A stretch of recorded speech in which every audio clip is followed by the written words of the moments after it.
Hello दोस्तों, welcome back to my YouTube channel Maths plaza.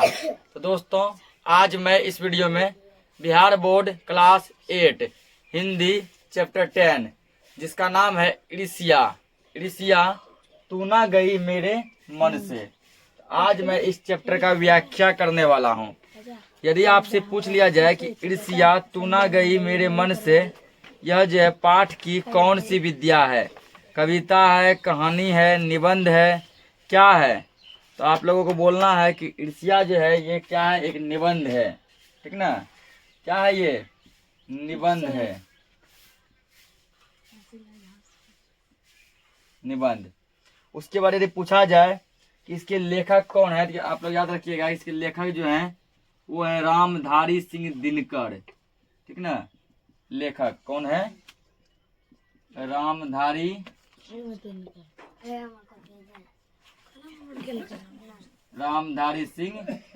Dinkar. Ramdhari Singh Dinkar ji जो है इस निबंध के इड़िसिया तू ना गई मेरे मन से, इस निबंध के कौन है, लेखक हैं। यहाँ पर इसको समझेंगे। इड़िसिया का मोटा मोटी मतलब होता है जलन। ठीक ना, इड़िसिया का मोटा मोटी मतलब क्या होता है, जलन, यानी किसी से जलना, किसी से जलना ही जो क्या कहलाता है, तो इड़िसिया कहलाता है। ठीक ना, अब यहाँ लेखक कहते हैं कि मेरे घर के दाहिने एक वकील रहते हैं जो खाने पीने से अच्छे हैं, दोस्तों को भी खूब खिलाते हैं और सभा सोसाइटियों में भी काफी भाग लेते हैं। ये लेखक जो है रामधारी सिंह दिनकर, वो कहते हैं कि मेरे घर के दाहिने, ये उसका घर है, उसके दाहिने साइड में, इस साइड में जो है क्या है, तो दाहिने साइड में एक वकील का घर है। तो वकील जो है खाने पीने में काफी अच्छे हैं, मतलब कि लगभग समझ कि अमीर आदमी है। ठीक ना, दोस्तों को भी खूब खिलाते पिलाते हैं, मतलब खर्चा वर्चा खूब करते हैं। सभा सोसाइटी, मतलब जब भी कोई गांव में जब मीटिंग वगैरह होता है, पंचायती सब बैठता है ना, उसमें भी वो भाग खूब लेते हैं। बाल बच्चों से भरा पूरा परिवार, नौकर भी सुख देने वाला और पत्नी भी अत्यंत मृदु भाषणी। भला एक सुखी व्यक्ति को क्या चाहिए, कहता है उसके बच्चे जो है ना, बच्चे भी क्या है, बहुत ही आज्ञाकारी हैं। बच्चे क्या है, बहुत ही आज्ञाकारी हैं। माता पिता की बात कहे अनुसार जो है एक भी चीज ऐसा कोई नहीं है जो वो नहीं करते हैं। नौकर जो है, नौकर भी बहुत सुख देने वाला है। नौकर क्या करता है, मालिक का पूरा जो तन मन धन से मालिक का खूब सेवा करता है। पत्नी जो है, पत्नी भी जो मृदु भाषणी का मतलब हुआ वो पति के अनुसार, मतलब कि वो वकील साहब जो है उसी के अनुसार वो जो है चलती है। वकील साहब जैसा कहते हैं, ठीक ना, वो जो है उसी तरह जो क्या करती है, तो चलती है। पति के अनुसार जो एक भी ऐसा काम वो जो है नहीं करती है। तो वही कहता है कि भला एक सुखी आदमी को जो है और क्या चाहिए। ठीक ना, एक सुखी आदमी को और क्या चाहिए, सुखी रहने के लिए जितना कुछ चाहिए, एक अच्छा पत्नी होना चाहिए। ठीक ना, उसके बाद जो अच्छे जो है संस्कारी बाल बच्चे होने चाहिए। उसके बाद जो है यदि नौकर घर में है तो नौकर भी तुम्हारा हर बात मानना चाहिए, सो इसको है ही। फिर लेखक कहते हैं कि मगर वे सुखी नहीं है। ठीक ना, मगर वे सुखी नहीं है, उनके भीतर कौन सा दाह है इसे मैं भली भांति जानता हूँ। और लेखक जो है रामधारी सिंह दिनकर कहते हैं कि इतना कुछ होने के बाद भी जो है वो वकील साहब जो है सुखी नहीं है। ठीक ना, इतना कुछ जो है होने के बाद भी जो वकील साहब सुखी नहीं है। कहता वकील सुखी क्यों नहीं है, तो ये मुझे पता है। वकील सुखी क्यों नहीं है ये मुझे पता है। एक और लेखक कहता दरअसल उनकी बगल में जो बीमा एजेंट है, उनके विभव की वृद्धि से वकील साहब का कलेजा जलता रहता। ठीक ना, वकील के बगल में कौन है, बीमा एजेंट है। ठीक ना, वकील के बगल में कौन है, बीमा एजेंट। बीमा एजेंट भाई जो इंश्योरेंस वगैरह कराता है। ठीक ना, वकील के बगल में, वकील के बगल में बीमा एजेंट है, एजेंट है। ठीक है, वकील घर में बीमा, वकील के बगल में, वकील घर के बगल में बीमा एजेंट का घर है। ठीक ना, बीमा एजेंट क्या है, घर। ये बीमा एजेंट किसको कहते हैं, जो इंश्योरेंस वगैरह करते हैं, लोन सब पास करते हैं ना, उसको कहते हैं। तो बीमा एजेंट वाला जो है वकील से ज्यादा थोड़ा अमीर है, खाने पीने में जो है वकील से थोड़ा ज्यादा अच्छा है। तो वकील साहब क्या करते हैं, उसको देखकर जो है दिन रात जलते रहते हैं। वकील साहब को भगवान ने जो कुछ दे रखा है वह उसके लिए काफी नहीं दिखता। भगवान इतना कुछ वकील को दिया है, उसको लगता है भगवान हमको कुछ नहीं दिया है। ठीक ना, वकील को हमेशा क्या लगता है, भगवान हमको कुछ भी नहीं दिया है, जो दिया है सब कुछ बीमा एजेंट वाला को दिया है। वे इस चिंता में भुने जा रहे हैं कि काश एजेंट की मोटर, उसकी मासिक आय और उसकी तर्क भड़क भी मेरी होती। वो हमेशा सोचता रहता है काश एजेंट की मोटर मतलब उसके पास जो गाड़ी है, ठीक ना, वो मेरा हो जाता। काश उसके मासिक आय मतलब एजेंट जितना महीना में कमाता है उतना हम भी कमाते। मतलब वकील से जो एजेंट ज्यादा कमाता है, वकील से एजेंट क्या कमाता है, ज्यादा कमाता है। उसके बाद सोचता है ये काश जैसे वकील जो है दिन रात मस्ती वगैरह करता है तो हम भी वैसा मस्ती वगैरह सब करते थे। ये सोच के वो जो है दिन रात जलता रहता है। तो देखो फिर आगे,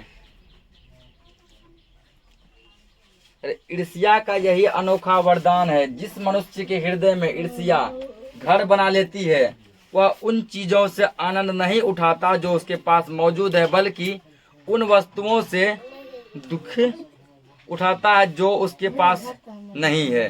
ठीक ना, कहता ईर्ष्या का देखो सबसे बड़ा समझेंगे इसको अच्छे से। ईर्ष्या का सबसे बड़ा खासियत है, सबसे बड़ा वरदान है, जिस व्यक्ति के मन में ईर्ष्या आ गया, जिस व्यक्ति के मन में जलन आ गया तो उसके पास जो भी चीज है वो उससे खुश नहीं रहता है।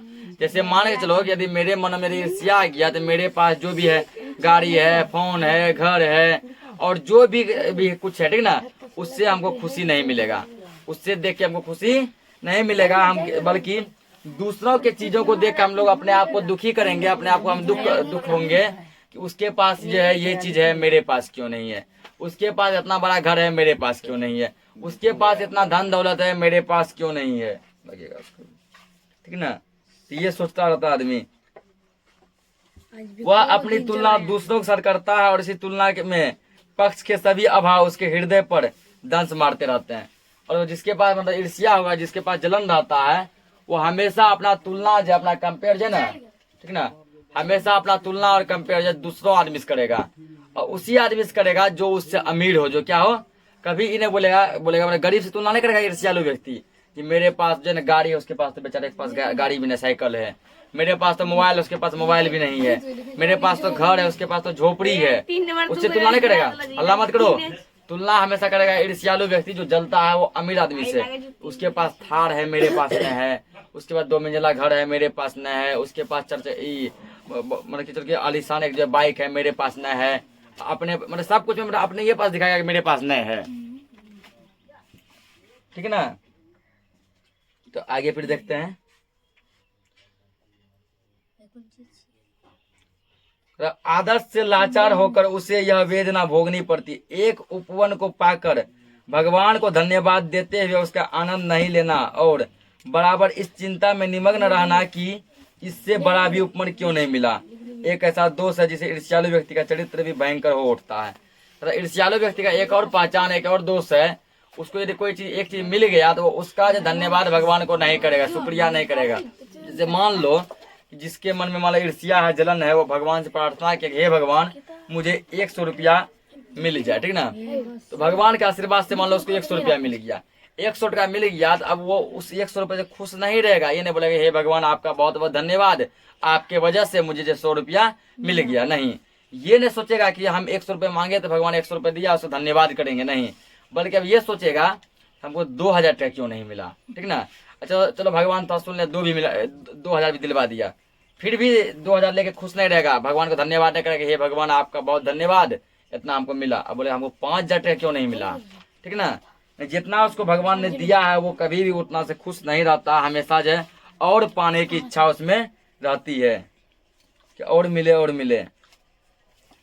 अपने अभाव पर दिन रात सोचते सोचते वह सृष्टि की प्रक्रिया को भूलकर विनाश में लग जाता है और अपने उन्नति के लिए उद्यम करना छोड़कर वह दूसरों को हानि पहुंचाने को ही अपना श्रेष्ठ मानता है। कहता है वो जो है ना, ये सोचते सोचते कि मेरे पास ये नहीं है, मेरे पास वो नहीं है, तो वो जो अब इतना इसमें दिन रात सोचते रहता है, इतना जिसमें निमग्न हो जाता है कि दुनियादारी से कोई मतलब नहीं रहता, वो सब कुछ जो है भूल जाता है। और हम उन्नति कैसे करें, हम कैसे कमाएं, हम जीवन में आगे कैसे बढ़ें, ये सब सोचने के बजाय जो है ये सोचने लगता है कि किसी व्यक्ति का नुकसान कैसे करें, किसी व्यक्ति को हानि कैसे पहुंचाएं, ये सब दिन रात सोचते रहता है। दिया ईर्ष्या की बड़ी बेटी का नाम निंदा है, ठीक ना। तो कहता है ईर्ष्या की जो है, ईर्ष्या की बड़ी बेटी कौन है? निंदा का, यानी कि ईर्ष्या का बड़ी बेटी लेखक किसको कहते हैं? निंदा को कहते हैं, ईर्ष्या की बड़ी बेटी, ठीक है ना। ईर्ष्या की बड़ी बेटी किसको कहा गया है? निंदा को कहा गया। निंदा का मतलब होता है, ठीक है, शिकायत करने वाला। निंदा का मतलब मान के चलो शिकायत, निंदा मतलब शिकायत। ईर्ष्या की बड़ी बेटी लेखक जो निंदा को कहते हैं, निंदा मतलब होता है शिकायत। कि हम लोग जो किसी का निंदा करते हैं, किसी का शिकायत करते हैं ना, बोलता है वो जो ना ईर्ष्या का ही एक रूप है। तो जो व्यक्ति ईर्ष्यालु होता है वही व्यक्ति बुरे किस्म का निंदक भी होता है। तो तुम्हारा निंदा वही करेगा, तुम्हारा शिकायत वही करेगा जो तुमसे ईर्ष्या करता है, जो तुमसे जलता है, ठीक ना। देखो, जो तुम्हारा दोस्त है, जो तुम्हारा तुमसे बहुत ही नजदीकी है, जो तुम्हारे रिश्तेदार हैं, वो तुम्हारा जल्दी शिकायत नहीं करेगा, क्योंकि वो तुमसे जलता नहीं है। और तुम्हारा शिकायत किसी दूसरे के पास वही करेगा जो तुमसे जलता है, जो व्यक्ति क्या है? ईर्ष्यालु है। दूसरे की निंदा वह इसलिए करता है कि इस प्रकार दूसरे लोग जनता अथवा मित्र की आंखों में गिर जाएंगे, और तब जो स्थान रिक्त होगा उस पर अनायास ही मैं बिठा दिया जाऊंगा। अगर दूसरा की शिकायत वो इसलिए करता है, ठीक ना, सोचता है शिकायत जो मान के चलो गाँव में समाज पर जो इज्जतदार व्यक्ति है, जो प्रतिष्ठित व्यक्ति है, जो बहुत ही सम्मानदायक व्यक्ति है, सोचता ऐसे व्यक्ति का निंदा कर करके, शिकायत कर करके दूसरों की नजर में उसको गिरा देंगे, ठीक ना। दूसरों की नजर में उसको क्या करेंगे? गिरा देंगे। और दूसरे की नजर में वो गिर जाएगा तो अपने आप को बहादुर कहलाएगा, ठीक ना। जो शिकायत करेगा वो उसकी नजर में हीरो बन जाएगा। मगर ऐसा ना आज तक हुआ है, ना कभी होगा, ठीक ना। तो ऐसा जो है ईर्ष्यालु व्यक्ति जो है, जलने वाला व्यक्ति, मन में सोचते हैं ऐसा है कि दूसरा के निंदा कर दें, शिकायत कर दें, उल्टा सीधा गलत सलत जो है ना, ये जो झूठ फूट जो सबको मतलब कि बोल दें, तो आदमी मेरा बात सच मान लेगा, वो व्यक्ति नजर से गिर जाएगा, हम हीरो बन जाएंगे। बोला ऐसा ना कभी हुआ है और ना ही कभी होगा। दूसरों को गिराने की कोशिश तो अपने को बढ़ाने की कोशिश नहीं की जा सकती है। कहता यदि तुम दूसरों की गिराने की कोशिश करते हो, इसका मतलब ये नहीं सोचना कि दूसरा कोई नजर से ऊपर नजर से गिर जाएगा तो तुम उसकी नजर में पूरा जो ना बढ़ जाओगे, नहीं। यदि दूसरा कोई व्यक्ति कोई गिरा तो तुम भी गिरोगे, ठीक ना। क्योंकि बुरा यदि करेंगे तो हमको फल भी कैसा मिलेगा? बुरा ही मिलेगा, और यदि अच्छा करेंगे तो फल भी अच्छा ही मिलेगा। एक बात और है कि संसार में कोई भी मनुष्य निंदा से नहीं गिरता।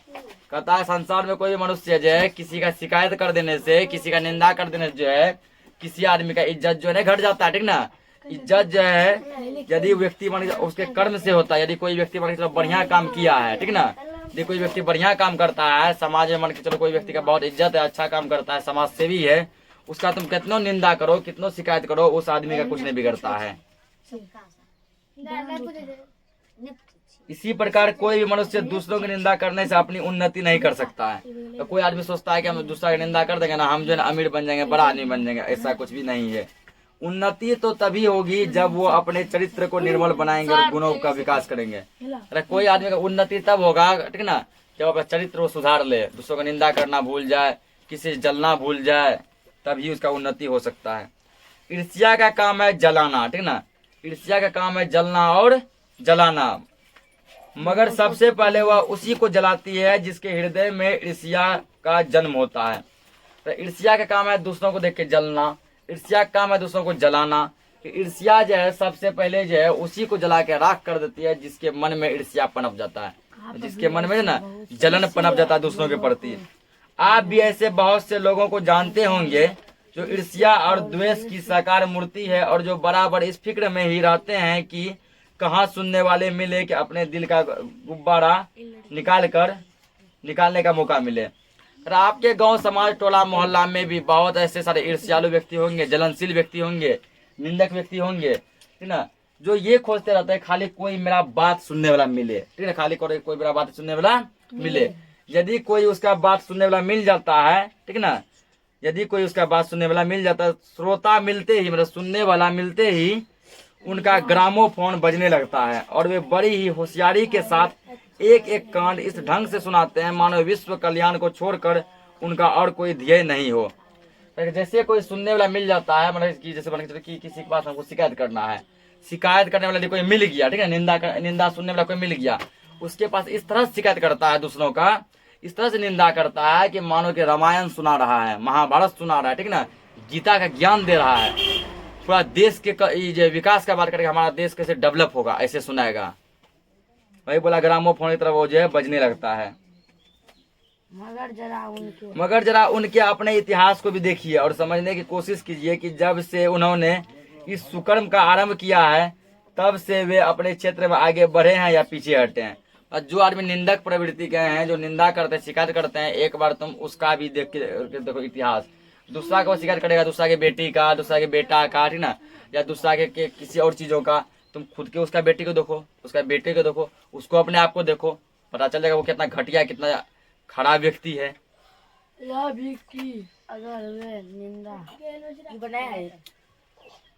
कि अगर वे निंदा करने में समय और शक्ति का अपव्यय नहीं करते तो आज उनका स्थान कहाँ होता, ठीक ना। कहता है कि यदि मान के चलो कि वो आदमी जो निंदा करने बजाय जितना समय निंदा करता है, शिकायत करता है, उस निंदा के बजाय, शिकायत के बजाय यदि वो अपने तरक्की के लिए सोचता तो आज सोचो कि वो जो कहाँ से कहाँ पहुंच गया होता, ठीक ना, कहाँ से कहाँ पहुंच गया होता। पंजा लगाता है, लिखता है शांति। देखो आगे, देखो आगे जो है लेखक कहते हैं, ठीक ना, कि चिंता को लोग चिता कहते हैं। लेखक का कहना है कि चिंता जो है चिता के समान है, ठीक है ना। आओ इस वर्ड को समझते हैं। चिंता किसके समान है? चिता के समान है। तो चिंता और चिता में केवल एक अनुस्वार का अंतर है ना। चिंता में चौहर्ची का अनुस्वार तो चिंता, चिता में अनुस्वार नहीं है। लेकिन इन दोनों के डिफरेंट में, इन दोनों के मीनिंग में जो है बहुत अंतर है। स्पेलिंग में किसका अंतर है? अनुस्वार का केवल, है ना। मीनिंग में देखो, चिंता का मतलब होता है सोचना। हल्ला मत करो। चिंता का मतलब क्या होता है? सोचना। किसी चीज के बारे में हम लोग इतना सोचते हैं, जितना सोचते हैं उसको हम लोग चिंता करते हैं, ठीक ना। किसी जैसे कोई चीज का हमारे पर मानो टेंशन आ जाता है, तनाव आ जाता है, ठीक ना। किसी चीज का हमारे पर प्रेशर आ जाता है, दबाव आ जाता है, तो हम लोग उस दबाव के कारण, उस टेंशन के कारण, उस तनाव के कारण जो क्या करते हैं, सोचना स्टार्ट कर देते हैं। और इतना अधिक सोचते हैं ना, वही सोचना हमारा जो है क्या कहलाने लगता है? चिंता कहलाने लगता है, ठीक। और चिता, चिता का मतलब होता है, चिता मतलब मरे हुए व्यक्ति। चिता कब कहते हैं? देखो, जब आदमी मर जाता है उसको लाश कहते हैं। क्या कहते हैं? लाश। और जब उस मरे हुए आदमी क्या किया जाता है, ठीक ना, तो जलाने के समय जब जो है उसको क्या किया जाता है? चिता बनाता है ना। जलाते टाइम जो है जब उसको जो है चिता पर जब लेटा दिया जाता है तो उस टाइम उसको लाश में चिता कहा जाता है। जिस टाइम मान के चलो कि पूरा है ना सब कुछ रेडी उडी करके अब बस जो आग देने की प्रक्रिया जब होती है, जब कोई व्यक्ति मरता है तो लकड़ी उकड़ी सब कुछ देकर अब जो है आग देना है, तो उस टाइम उसको क्या कहते हैं? चिता कहते हैं। कहते हैं चिता में आग लगाइए, ठीक ना। तो वही कहता है कि चिंता जो है चिता के समान है। कैसे? अगर कोई व्यक्ति मान लो अधिक सोचेगा, अधिक चिंता करेगा, चिंता करते करते क्या होता है? वो व्यक्ति बीमार पड़ जाता है। क्या पड़ जाता है? बीमार। अब बीमार पड़ने के बाद जो है धीरे धीरे क्या हो जाती है? तो उस व्यक्ति की मृत्यु हो जाती है। यानी कि उसको कौन खा लिया? समझो उस व्यक्ति को चिंता जो है जान मार दिया। अरे वो चिंता नहीं करता तो आराम से अपने जीवन में खुश था, आनंदमय था, ठीक ना। चिंता कारण जो है बेचारा क्योंकि वो इतना सोचा, इतना चिंता किया कि वो दिन रात बीमार रहने लगा और बीमारी कारण उसकी मौत हो गई। इसलिए कहा गया चिंता जो है चिता के समान है। हमें जीवन में चिंता नहीं करनी चाहिए। जिसे किसी प्रचंड, आगे देखो फिर कहाँ फिर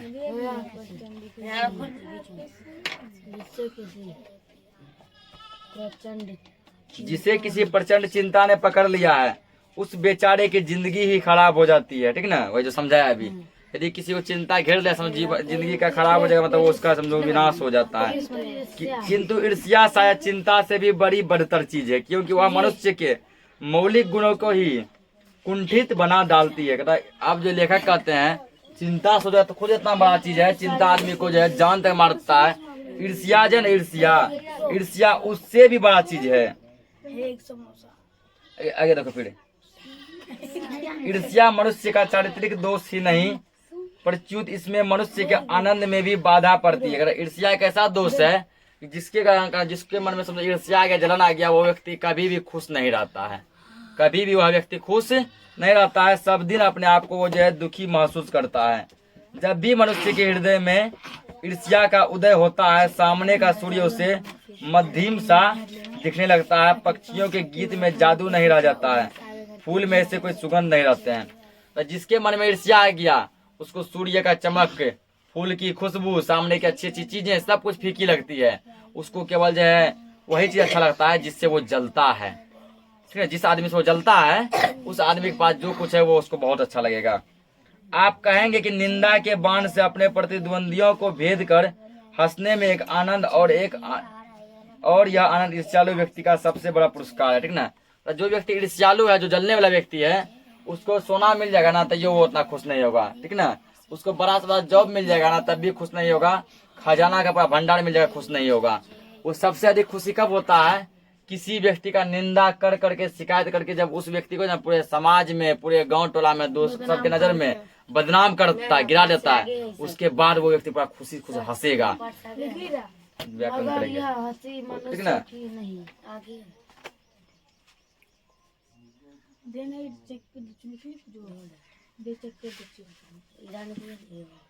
क्या करा कि मगर यह हंसी जो है ना मनुष्य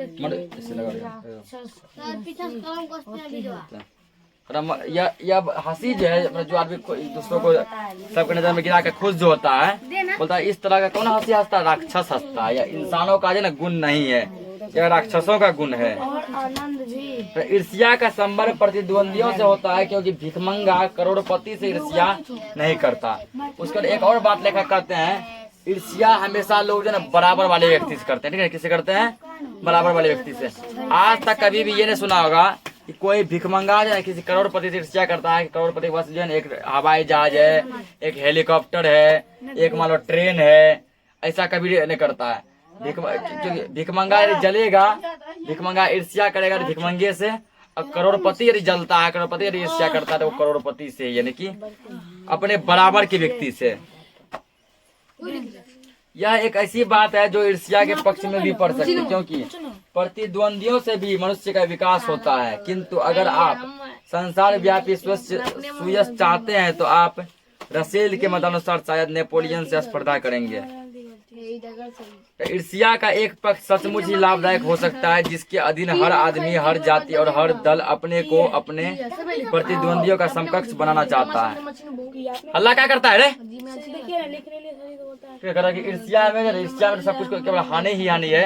ईर्ष्या का एक बात जो हमारे लिए लाभदायक हो सकता है, वो लाभदायक क्या कि ईर्ष्या में आदमी जो है जात पात सब भूल जाता है, ठीक ना। अपने आप को जो है हम किस जाति से हैं, क्या किस धर्म से है, ठीक ना। वो केवल बस एक ही चीज याद रखता है, प्रतिद्वंदियों दूसरों से जिससे वो नफरत करता है उससे जलना।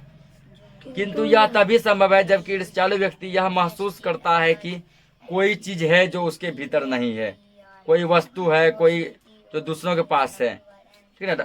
इससे ये होता है कि ईर्ष्यालु व्यक्ति जो होता है उसको कम से कम अपने कमी का एहसास होता है। ये इसका लाभदायक पॉइंट है, ठीक ना।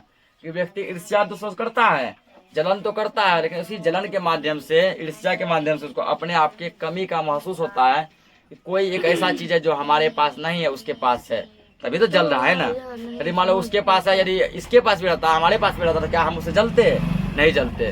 तो अपने कमी का एहसास होता है, कुछ ऐसा है जो दूसरों के पास है, मेरे पास नहीं है, उससे वो जलता रहता है। किंतु वह यह नहीं समझ पाता है इस वस्तु को प्राप्त कैसे करना चाहिए, ठीक ना। वह ये बात नहीं समझता है कि इसको प्राप्त कैसे करें, इसके लिए हमको मेहनत करना है, कमाना है, ठीक ना, तब हम वो सामान हम भी खरीद सकते हैं। नहीं, ये वो समझ ही नहीं पाता है कि वो मेरे पास भी हो सकता है, थोड़ा यदि मेहनत करेंगे तो मेरे पास भी होगा, ऐसा नहीं सोचता है। बल्कि वो दिन जलता रहता है। गुस्से में आकर वह अपने किसी पड़ोस, मित्र या समकालीन व्यक्ति को अपने से श्रेष्ठ मानकर उससे जलने लगता है। वो जो बताए गांव समाज के किसी भी व्यक्ति को अपना से बड़ा मान के उससे जलने लगता है, जबकि वे लोग भी अपने आप से शायद वैसे ही असंतुष्ट हो। जिससे मान के लोग ईर्ष्यालु व्यक्ति जलता है, कभी भी इससे नहीं पूछता, वो कभी भी जो है ईर्ष्यालु व्यक्ति उससे ये चीज नहीं जाकर पूछता है, भैया आप खुश हैं कि आप अपने जीवन में उदास हैं? क्या पता हम जिससे जल रहे हैं वो भी खुशी नहीं हो, वो भी अपने जीवन में बहुत दुख हो। वो ये मान के उससे जलने लगता है कि वो व्यक्ति अपने आप में, अपने जीवन में बहुत खुश है। आपने यह भी देखा होगा कि शरीफ लोग अक्सर यह सोचते हुए अपना सिर खुजलाया करते हैं कि भला आदमी मुझसे क्यों जलता है, मैंने तो उसका कुछ नहीं बिगाड़ा है, और अमुक व्यक्ति इस कदर में मेरी निंदा में क्यों लगा हुआ है। जो शरीफ व्यक्ति हैं, जिसको जो है ना निंदा से, शिकायत से, ईर्ष्या से कोई मतलब नहीं है। वो केवल अपने काम से काम रखते हैं, अपने काम से मतलब रखते हैं। वो यही बात सोचते रहते हैं कि आखिर कोई व्यक्ति हमसे क्यों जलता है, हम किसी का क्या बिगाड़े हैं। जब किसी का कुछ नहीं बिगाड़े हैं तो वो कोई व्यक्ति हमसे जो है क्यों जलता रहता है, ठीक ना। यही सोच के बेचारा का क्या होता है, मतलब केवल सोचता है ऐसे।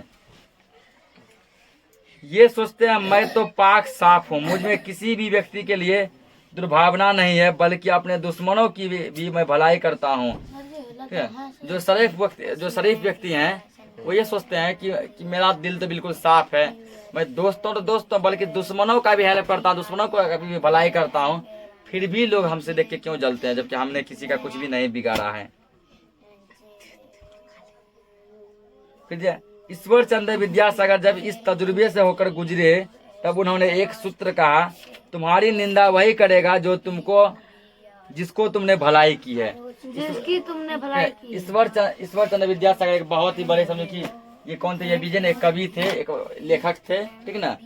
ये जो जब बहुत बातों की गहराई तक पहुंचे तब जो एक बात वो जो है स्पष्ट किए क्लियर कि तुम्हारी निंदा वही करेगा जिसकी तुमने भलाई की है। और तुम्हारा निंदा वो आदमी नहीं करता है, ठीक ना, जिसको तुम हेल्प नहीं किया है। तुम्हारा निंदा वो भी आदमी नहीं करता है जिसको तुमने मदद नहीं किया, कोई सहायता नहीं किया, बल्कि तुम्हारा निंदा, तुम्हारा शिकायत वही करेगा जिसका तुम हेल्प किया है, जिसका तुम मदद किया है, वही तुम्हारा शिकायत करेगा। और नित्य जब इस कूचे से होकर निकला तब मैंने जोरों का एक ठहाका लगाया और कहा कि यार ये तो बाजार की मक्खियां हैं जो अकारण हमारे चारों ओर भिनभिनाया करती है, ठीक ना। हो सकता है कि रामधारी सिंह दिनकर और जो है ना ये ईश्वर चंद्र विद्यासागर दोनों ये एक के समय के होंगे, दोस्त वगैरह होंगे। जब विद्यासागर जी ऐसा बोले तो दिनकर जी पूरा हंसने लगे, बोला ये तो समझो कि मक्खी की तरह आदमी भिनभिनाते रहते हैं। यह मक्खियां हमें सजा देती है हमारे गुणों के लिए, ठीक ना। मक्खियां मतलब यहाँ कहा गया निंदक व्यक्ति को, अरे ये हमारे गुणों के लिए हमको सजा देती है। सजा मतलब कि हमारे अंदर इतना अच्छा गुण है कि उसी का सजा है कि सब व्यक्ति हमसे जल रहे हैं। जिसका चरित्र उन्नत है उसका हृदय निर्मल और विशाल है। वे कहते हैं इन बेचारों की बातों से क्या चिढ़ना, ये तो खुद ही छोटे हैं। और जो जिसका चरित्र बढ़िया है, कैरेक्टर बढ़िया है, ठीक ना, वो इन सबसे दूर रहते हैं। जो उसे निंदा वगैरह करता है, शिकायत करता है, उसके बातों पे कभी भी अच्छे व्यक्ति ध्यान नहीं देते हैं। बोलता है कि इससे क्या फायदा, ये तो अपने बहुत छोटा आदमी है, ठीक ना, इसका सोच ही छोटा है।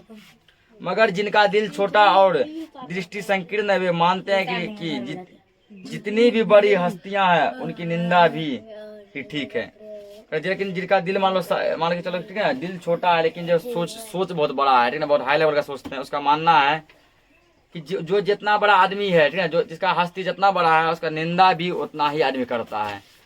क्या देखो कभी कोई भिखारी का शिकायत करता है? नहीं। भिखारी का शिकायत, गरीब का शिकायत जो है ना, लंगड़ा लूला का शिकायत जो कोई नहीं करेगा। शिकायत आदमी करता है, बड़े आदमी करता है ना। वही बोला जो जितना बड़ा है, जो जितना बड़ा हस्ती है उसका शिकायत भी जो निंदा भी जो उतना ही अधिक होता है।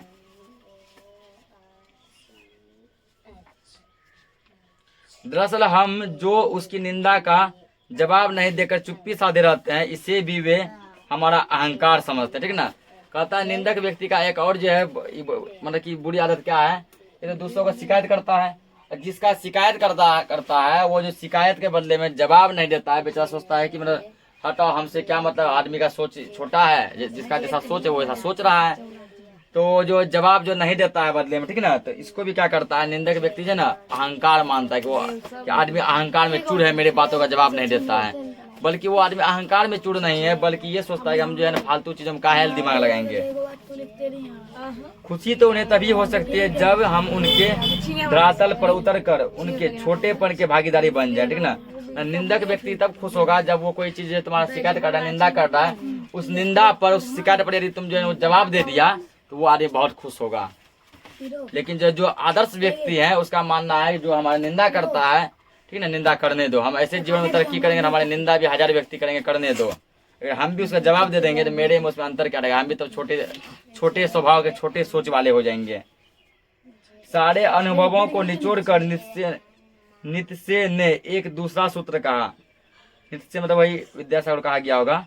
आदमी में जो गुण महान समझे जाते हैं उन्हीं के चलते लोग उनसे भी जलते हैं। कहता आदमी जो है ना, कोई दूसरा आदमी जो है, आदमी से नहीं, आदमी के सामान से नहीं, बल्कि उसके गुणों से जलता है।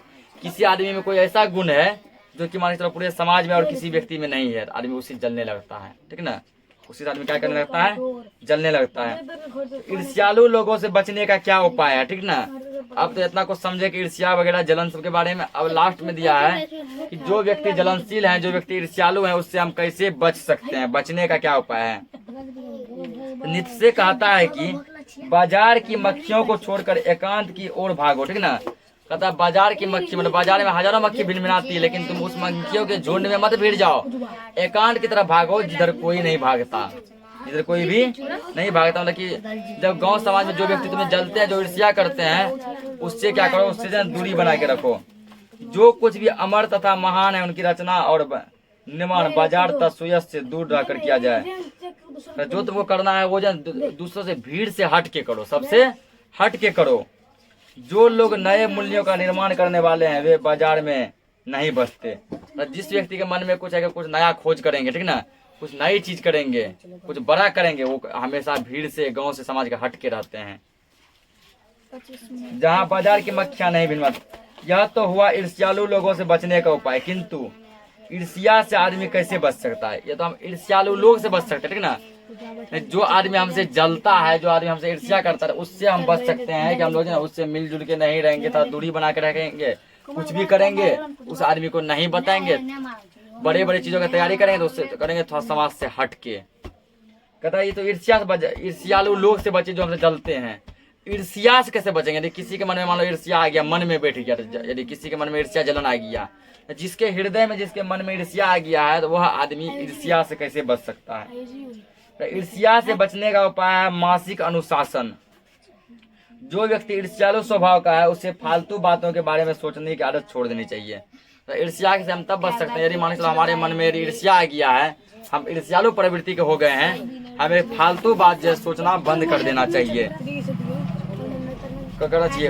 उसे यह भी पता लगाना चाहिए कि जिस अभाव के कारण वह ईर्ष्यालु बन गया है, उसकी पूर्ति का रचनात्मक तरीका क्या है। और अल्लाह मत करो। और ईर्ष्यालु व्यक्ति को यह भी सोचना चाहिए, हम जिस कारण से जल रहे हैं, जिस कारण से ईर्ष्या कर रहे हैं, तो उसका जो निदान जो जलना नहीं है, बल्कि मेहनत करना है।